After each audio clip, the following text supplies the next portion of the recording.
Finance. Hey, what's up, everybody? Welcome to the Financial Independence Podcast, the podcast where I get inside the brains of some of the best and brightest in the personal finance space to find out how they achieved financial independence. Before we dive into today's episode, I just want to let you know that I released version 2.0 of the credit card search tool I created for travel hackers. You may remember a few years ago, I wrote a web application to help travel hackers find the best credit card sign-up bonuses. Well, I got a lot of feedback from you, so thanks a lot for that. And I've implemented a lot of new features. So if you want to check it out, just head over to cards.madscientist.com. And I also created a short video just describing why I think it's the best card search tool for travel hacking. So I'll put a link to that in the show notes if you want to check that out too. Today, I'm excited to introduce my guest. It's Ms. ONL from Our Next Life.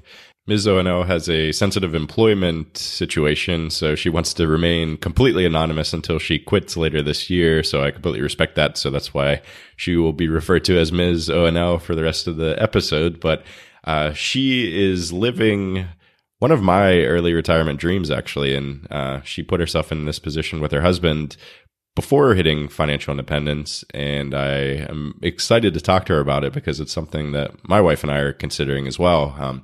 She currently lives in the mountains and is just enjoying all the fantastic things that come with living in the mountains, like skiing and hiking. And it sounds like a really exciting existence. And I think that may be one of our next steps as well, is moving to somewhere like that so we can just enjoy all the free things that the mountains have to offer. So I'm excited to talk to her about that. And I'm excited to see what her next life looks like because she's going to start it at some point in 2017. So without further delay, Ms. ONL, thanks for being here. I appreciate it. Yeah, thanks for having me. So this one's going to be a little different because you still haven't revealed, your true identities yet, but that's coming in 2017. Is that right? That is right. We are super excited to unveil ourselves because the whole anonymous thing and referring to ourselves with fake names is getting a little old. So we can't wait to do that. Nice. And that was all based primarily on just the fact that your jobs are quite sensitive, I think, and you're just worried that would maybe hinder your progress to financial independence if they found out. Yeah, that's exactly right. We've wanted to share our journey. We started really just to have a log of it for ourselves, but then it really turned into something where we've been able to share with a big community, and we've loved that. But it would pretty much destroy our whole plan if our employers found out. We sort of need those incomes to get to full early retirement. Nice. Yeah, no, I completely respect that. So yeah, maybe just tell a little bit about yourself then, and I know you can't say exactly what you do and how you got to financial independence, but maybe just give a little idea of your journey. Yeah, absolutely. So I'm going to awkwardly refer to my husband as Mr. ONL, even though he has a proper human name. But we've been married for, my gosh, almost 9 years.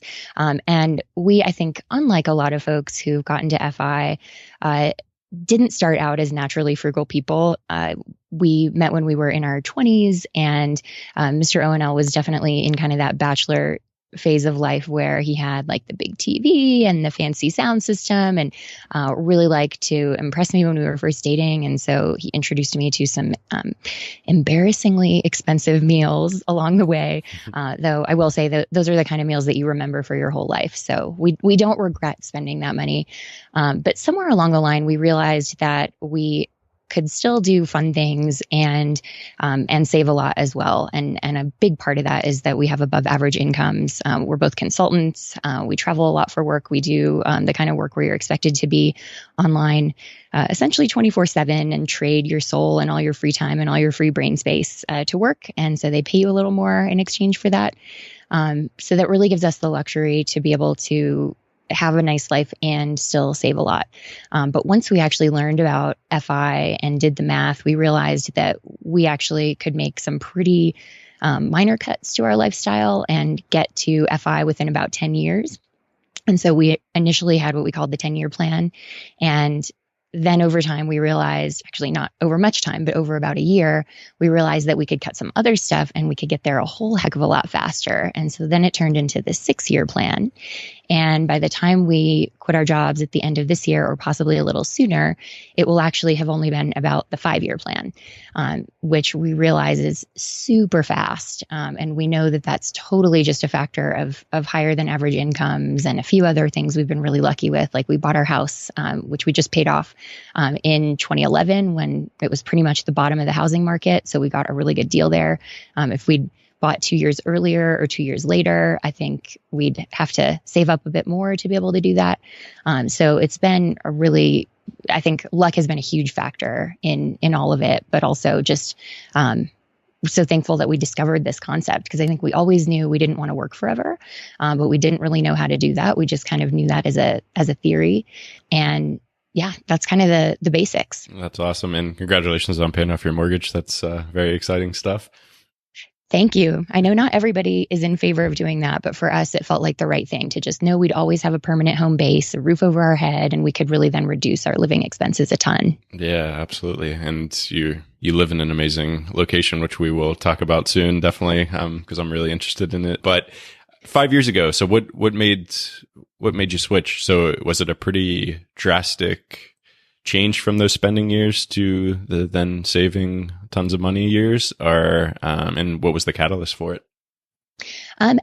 There was never a drastic moment, to be honest. We had started saving really in earnest a couple of years into our relationship to buy our first place. We lived in a really expensive city, and it was definitely the bubble years. And we felt like even earning very good incomes, we were never going to be able to afford a home. And so we got pretty aggressive about saving, but it wasn't in terms of making big cuts. It was just like we would bank every year-end bonus. And we know that actually just having a compensation structure with a year-end bonus has been a huge factor in our success, and not one that we can tell people, go out and replicate that. But having a chunk of money that comes in at the end of the year that you can just save straight away has been such a gift to us. So we started doing that. We started banking all of our pay increases so that we essentially still live on, I would say, maybe our 2007 salary. So for 10 years, everything that we've gained in raises is just going straight into savings. And then it really helped a lot, actually, when we moved to the mountains from the big city about 5.5 years ago. That let us stop saving on restaurants and on the types of things that you just easily spend in the city. Like when you get together with friends in the city, you're easily in for $100 a person if you're going to a restaurant. But here in the mountains, it's totally different. First of all, there just aren't as many restaurants, and the ones that are here are much cheaper. And so if we go out with friends, it's not $100 a person affair. And people are much more likely to say, hey, do you want to go for a hike, or do you want to have a picnic, or do you want to come over and play games? And so the types of things that we're doing with friends are just, free most of the time. And that has all helped us save money. And then some other little stuff, like we cut the cord. So we only have internet in the house instead of cable, and little optimizations that we've kind of made along the way. But I still wouldn't describe us as extremely frugal. It's been more just kind of a gradual set of trimming here and there. So it never felt like a huge lifestyle shift, and nothing we've done has ever felt like a big sacrifice. Like we'll still splurge on things once in a while. We have a big international trip coming up. I know that's not going to be cheap. And we're okay with that. That stuff is still worth it to us. But it's been, I definitely recommend for those who are used to spending a lot and used to living a certain lifestyle, like trim those things little by little. Don't try to cut it all at once, or you're just going to feel really miserable. Yeah, that's great advice. Definitely don't want to get into the deprivation zone, and trimming little by little makes it a lot easier. And yeah, it was the same for us. We found we didn't miss anything. We weren't huge spenders to begin with, but the stuff that we did cut out, we actually are happier now that we don't have that stuff in our lives, because a lot of that stuff just adds stress and complexity. So that's great Totally. advice. So what was it that put you on the path to financial independence then? So you just, you're saving your year-end bonuses and you're cutting back in some ways, but then it sounds like you really ramped up at some point. Yeah. After we saved for our first place, which we bought in the city, we realized that even though our expenses went up a little bit at that point, because we had been living in a super cheap rent controlled apartment, which let us save aggressively at that point. But after we kind of adjusted to the new mortgage payment, we realized that we could still save. And so we kept saving. And this is maybe more history than you want, but then we decided to buy our house in the mountains while we still lived in the city, and we kept that place. We actually had a couple of years when we owned two places, which I feel slightly embarrassed admitting as an FI person, but given everything, it actually worked out, because then the market picked up in those years, and when we sold, we were able to do okay with that. But and then we were able to actually put that money into the rental property that we own now, so it all worked out. But we sort of realized even with the two places, we had gotten sufficient raises that we could still be saving. And so we just made a decision not to inflate our incomes, and kind of that realization, I think, that we could still save even with that. And then after we sold the place in the city, realized we could bank all of that. It was sort of that combined with, I think, reading an article somewhere about Mr. Money Mustache. And we read a great book by Robert Charlton and Robin Charlton called How to Retire Early. That's on Amazon. It really laid out the math, and we kind of applied our numbers to it and realized just we can actually do this quickly. And I think that was the thing, because after we moved to the mountains, there's so much here that we want to do. And we felt like it's great that we live here, but we aren't really getting to enjoy it the way we'd like to. We're still standing in the long ski lift lines on the weekends with all the crowds. We're going out on the trails on the weekends when it's packed. We want to be able to do the midweek stuff, and we want to be able to do all these outdoor aspirations that we have while we're still young and able-bodied enough to do them. And I will also say there's an added factor for me, which is my dad has a significant disability, which limits his ability to do the kind of stuff that we love to do outdoors. And we've never known if I'm going to get that. It has a genetic aspect to it. Some people have a non-genetic form. Unfortunately, it's not well studied, and so they don't actually have a test for it. And so I don't know if I have the gene to get what he has.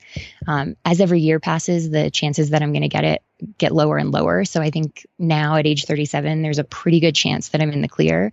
But when we started on all of this, we didn't know that. And so it was really important to me to first move to the mountains and then to pursue FI as fast as we could, so that I can still make sure that I have some good years, even if this happens.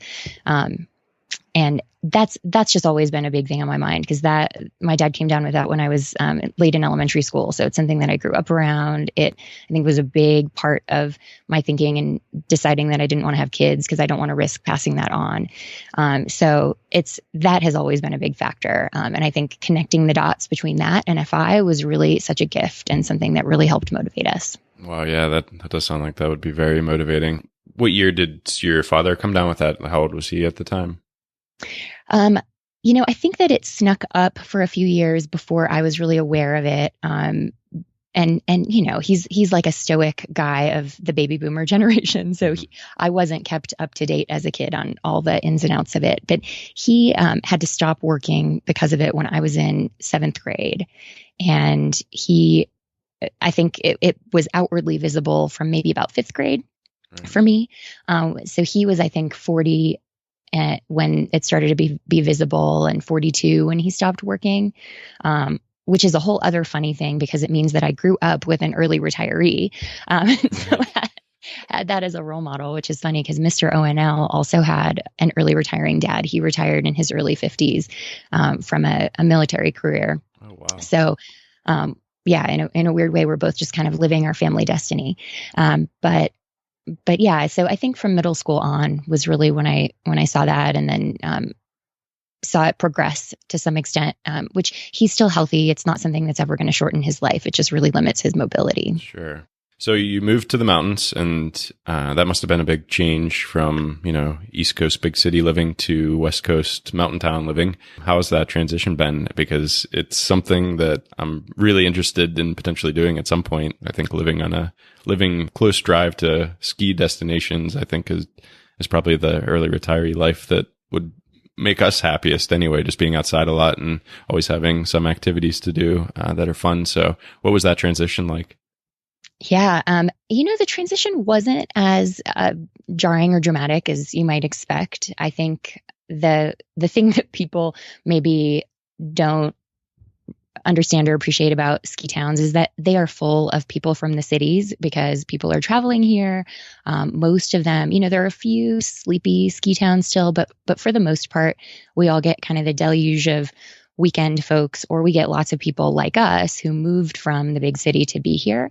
So I think, unlike a small town that's not a ski town, we still mostly are populated by people who have lived in the city at some point, people who are educated, who are interested in the world.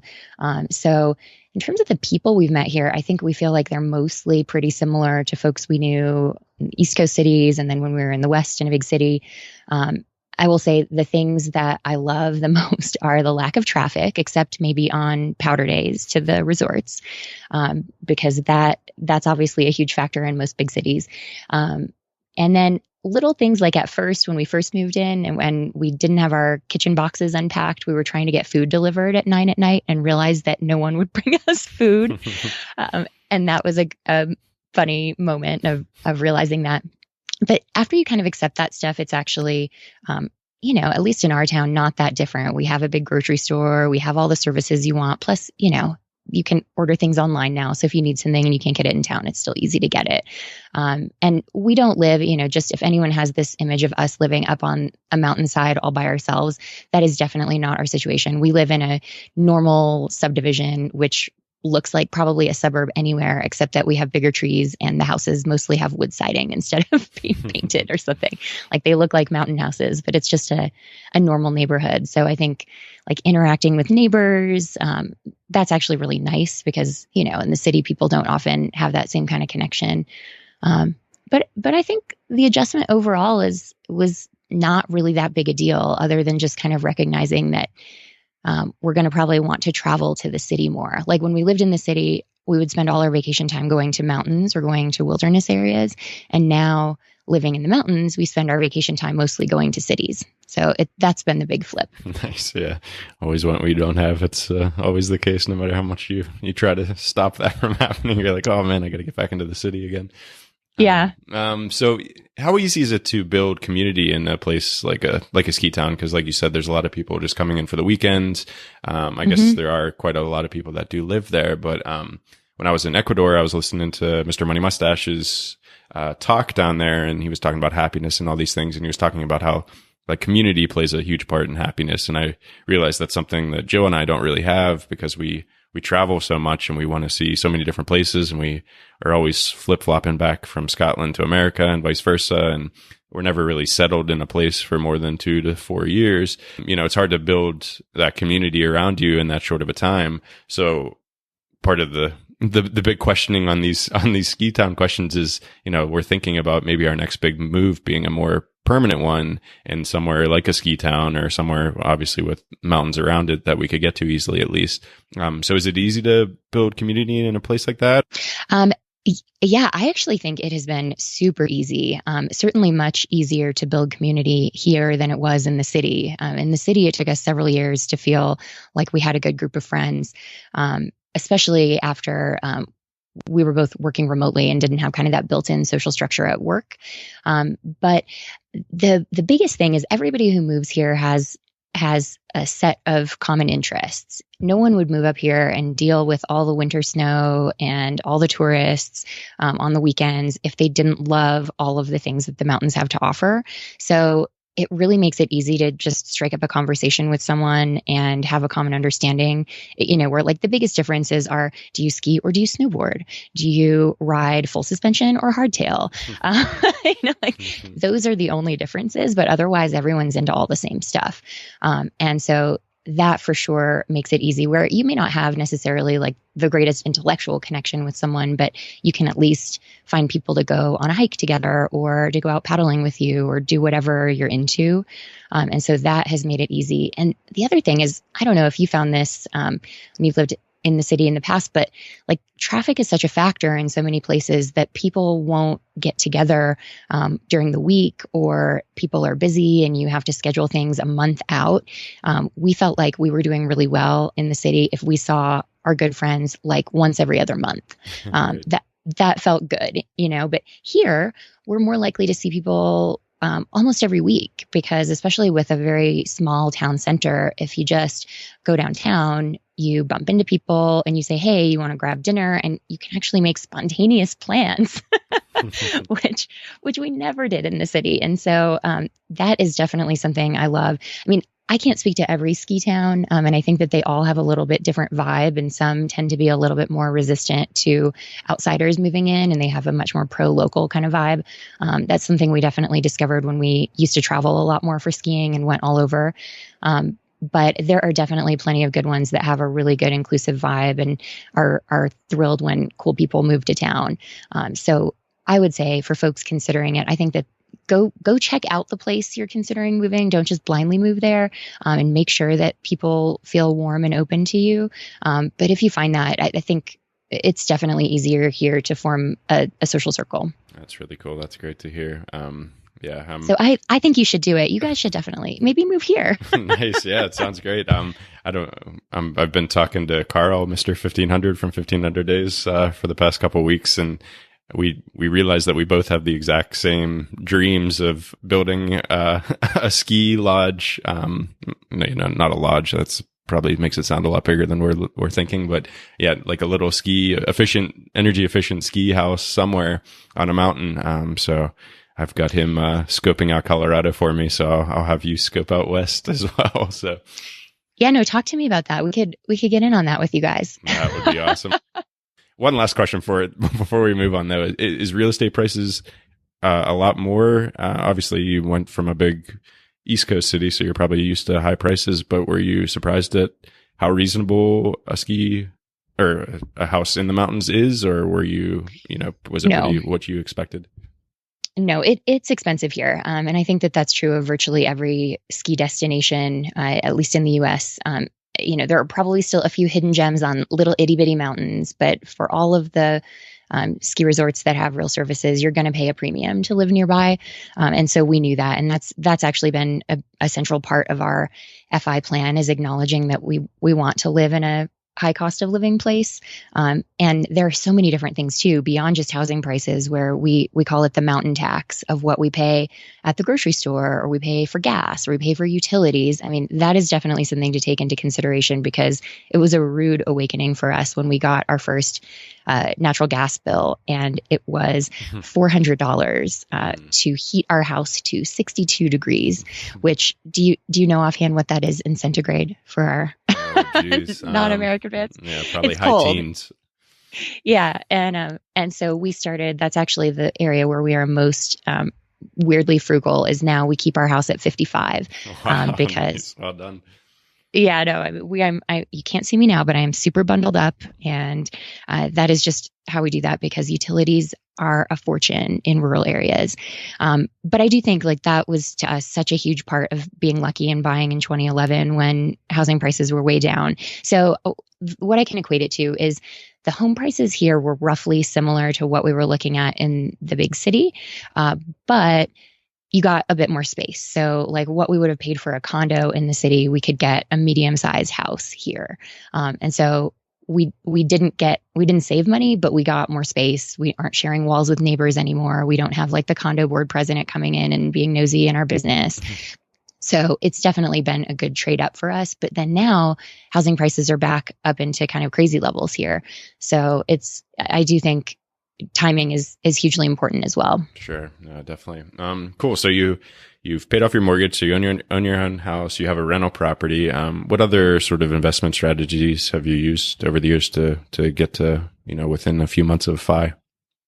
Yeah, we and actually we are technically FI. We know that at this point we could live off the investments at a low level. I mean, above like an early retirement extreme level, but not quite where we want to be. So we're working this last year to get to where we can be pretty comfortable. Nice. But overall, our investment strategy is super boring. We completely do the low cost index funds. We're all about Vanguard. We have mix roughly 70-30 of stock funds to bond funds, although we've been reducing our bond funds lately because we have a personal loan out that we're using instead. And then as those payments come in, then we're buying bonds with them to keep that mix. But, we like the S&P fund. We like the total market fund. We have been putting a little more on the international side lately, just given, all of it. But we try really hard not to time the market. So we put money in twice a month, no matter what. And I think the thing that's been the best for us is that Mr. O&L especially got a really early start on his 401k. So he started maxing in his early 20s and definitely way ahead of me. So our 401ks have actually been at a point for I think well over a year now where we could stop. And then by the time we hit 60, they would support us. We're still maxing because we can. And because why not? We'd rather have a big chunk of money sitting there for us later. But I think the big difference in our strategy is we're thinking of our retirement in two phases. So in the first phase, we're really just going to live off of taxable. We're hoping not to need to do any of the backdoor Roth stuff and bring any of that 401k money over.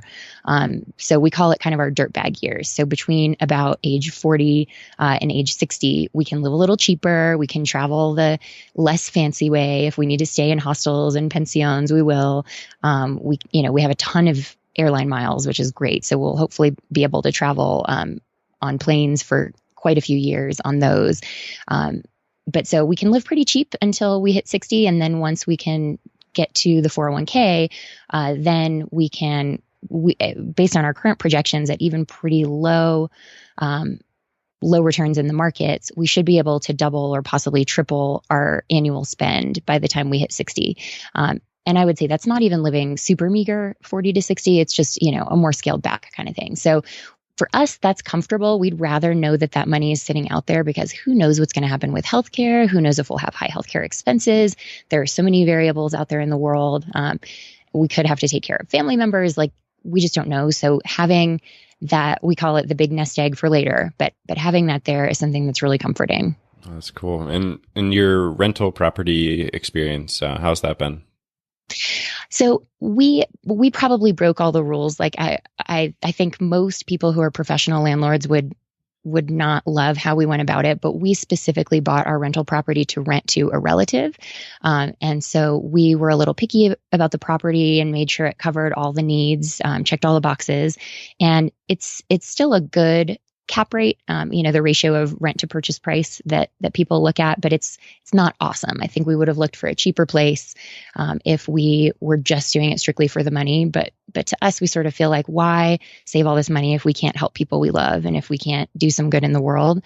So that was a priority we placed. So right now, the rental is cash flow neutral, or actually a little bit cash flow negative if you look at the income tax on it, because we're in a pretty high bracket right now.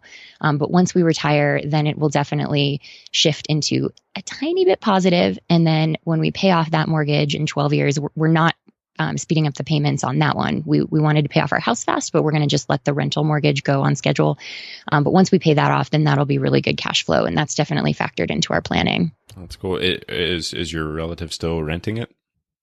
Yep. And we feel super happy. That relative has a really solid stream of income. So that feels really rock solid. We feel like we have the world's best tenant, and we feel super lucky about that. And we know that it's going to be a long-term gig. I think if we were thinking about tenant turnover and having to find good tenants, I don't even know that I would want to do that. Right. That's not something that interests me particularly. That's cool. So no more real estate for you then. You're just sticking with the one then.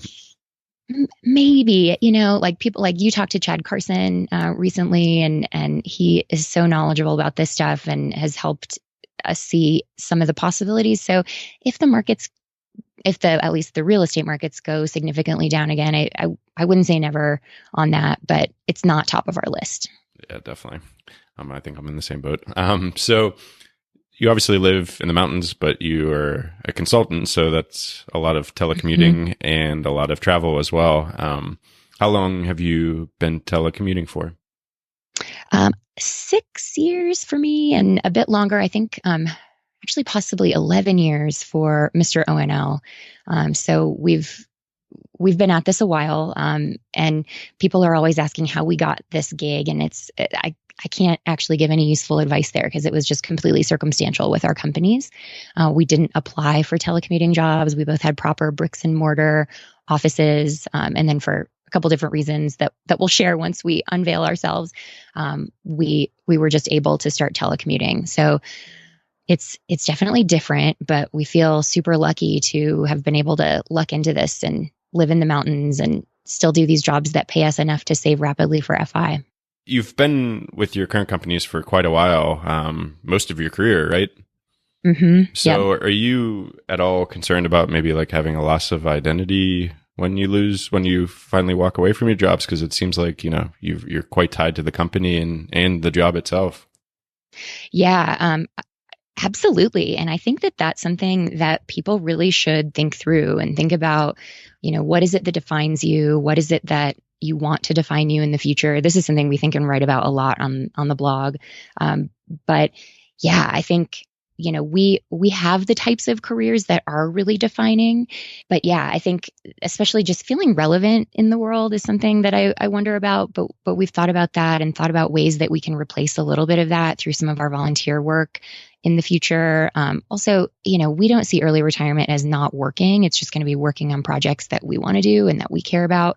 So I think that for me, it's really important to have creative outlets. And I think the blog will do some of that. There are some other things we're going to do to try to just create a new identity. Because I agree with you. I think like having all this disappear overnight could be really tough. And if you look at the research, I know early retirees don't often want to compare ourselves to traditional retirees, but there are actually pretty high rates of depression that set in right after people retire.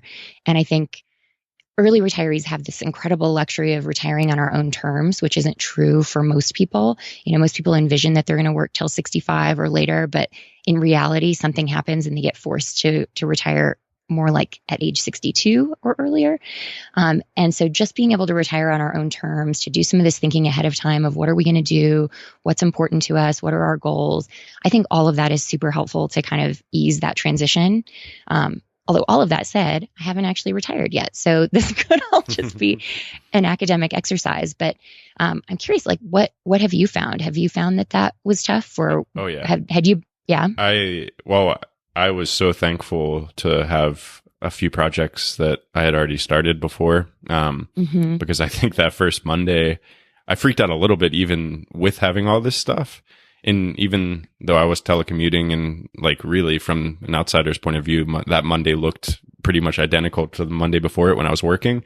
But yeah, had I not had like the mad scientist stuff to work on and a few other like software projects I was working on, and then some of my like hobby based projects that I was working on, I think I would have really freaked out. And yeah, I think depression would have been a possibility had I not found something quickly to fill the void, even though, my work void was probably a lot smaller than your work void sounds like it could be. So yeah, I think that's a huge thing. And that's definitely something I'm going to focus more on in the writing, this year, is sort of trying to figure out how best people can find these other things to find meaning in and things. So I love that you're doing that.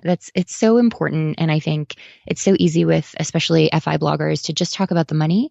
But the money is like a tiny piece of it. And of course, saving is important. But really, once you automate this stuff, mostly saving for retirement is just waiting. It's Right. just waiting for the money to pile up. And so while you're waiting, you might as well do some of that work to think about, what do I want to do next? What wheels can I put in motion now to give me something that's fulfilling later? And maybe it's different for some folks who don't love their jobs or don't feel defined by them, but I still think that there's value in thinking that stuff through. And I'm so thankful to have the blog now. And that's pretty time consuming. So I think I'm still going to have something that feels a little bit like a job. But I'm so excited. And I don't know if you felt this way. At FinCon, when we hung out, I didn't notice you reaching for your phone compulsively every 5 seconds like I do. But I cannot wait to try to break that twitch to like wake up in the morning and not, as soon as my eyes pop open, like reach over for my phone and get into that world right away, or not to get out of bed and come right to my desk. That's the stuff that I hope will change, where even if we're doing cool work and feel perfectly well defined by it, that it's not so dominating, that we can still be humans and not humans with this robot appendage. Yeah, no, you're gonna love that. It'll probably take you a while to detox from it and come down from the habit, but yeah, you're gonna love it. So your blog's called Our Next Life. So you've already given us a glimpse of what your next life could potentially look like. But is there anything that you didn't share that you're, looking forward to doing once you finally are free? Oh my gosh, yes. I think the reality is that even when we don't have these super time consuming jobs anymore, we're still not going to have enough time to do everything we want. We love to travel. There are so many places in the world where we want to travel and we want to go slowly. I recently crossed over to 1 million miles in my United account. So I'm plotting every day how to use them. And I think we're trying to prioritize that in terms of places that are changing most rapidly. So we have Iceland at the top of the list to make sure that we go see the glaciers there before global warming takes them away. I think some of the islands in the South Pacific we want to hit up on the earlier side since they will be underwater soon. Things like that are definitely how we're structuring our travel dreams. We also want to buy a small RV and be able to travel around. We have this concept, which we did not name. This is a well-known name with skiers, but we want to do the endless winter, where we take our little tiny RV and just follow the snow for a whole season. And ideally, we'd love to follow it down to South America and ski there through the summer and do that for a whole year, which I don't know if we'll pull that off, but that's definitely something that we're dreaming about. Mr. ONL, I think, is especially stoked about a lot of the outdoor stuff here and kind of in our larger region. We love all of it. We love skiing probably the most. And then in the summer, we like to backpack and do some mountaineering, which really is just hiking, but with some ice tools up glaciers and things. I think mountaineering sounds very mysterious to people who've never done it, but it's really just walking with spikes on your feet. And then I rock climb a little bit, but I think he's much more into it. Who knows? We might get more into climbing and want to go climb a big wall like some of the ones in Yosemite.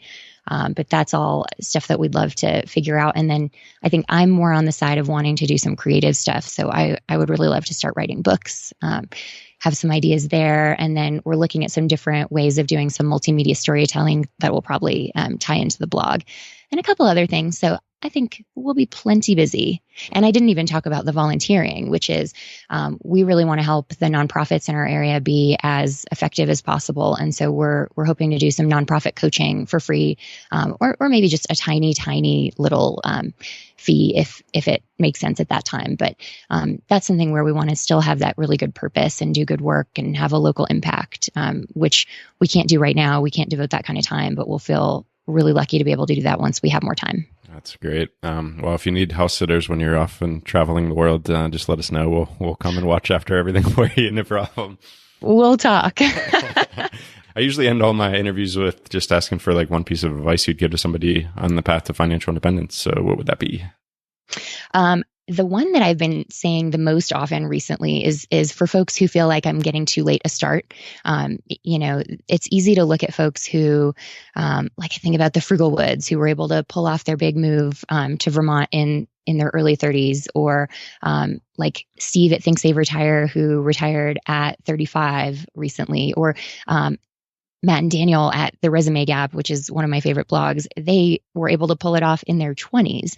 There are people who are doing this so early that I think it's easy to feel like, oh, well, I'm 35 and just starting, so haven't I missed the boat, or isn't this too late? But I think if you just compare yourself to this tiny, freakish fraction of people on the internet who have blogs, that you're bound to feel dissatisfied. And I remember we even wrote a post about this about a year and a half ago on feeling like we were late to the game, and we're going to be retiring at 38 and 41. So not late at all. But my advice is, every day of freedom that you can steal back from 65 is a win.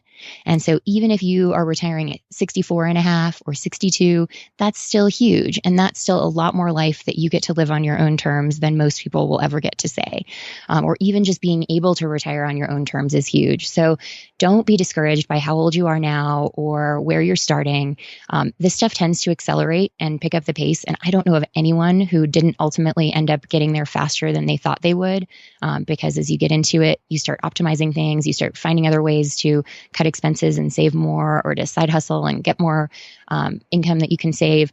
But you still have a lot of capacity no matter when you're starting to make this happen for yourself.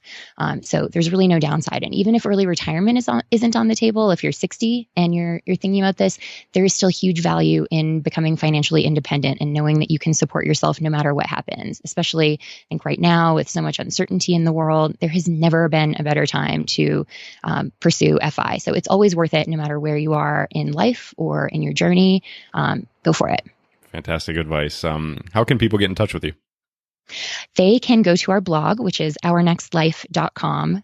And we have on the about page all the ways you can contact us. We have our email address there.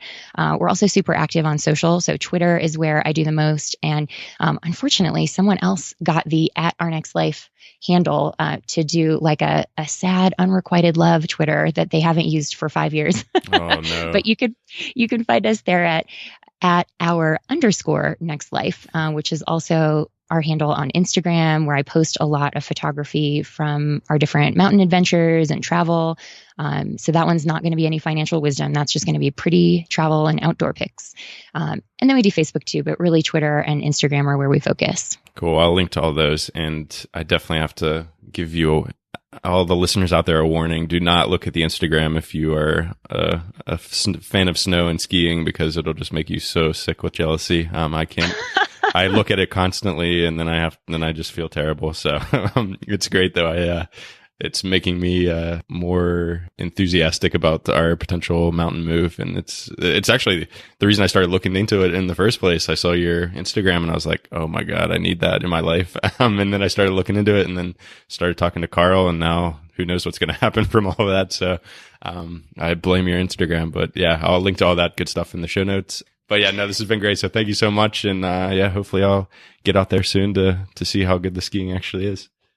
Yeah, please do visit anytime. You guys are always invited. And it's been a total pleasure to talk with you. And thanks so much for having me. Yeah, no, it's been great. Thanks. Talk to you soon. Okay, bye. Bye. Finance.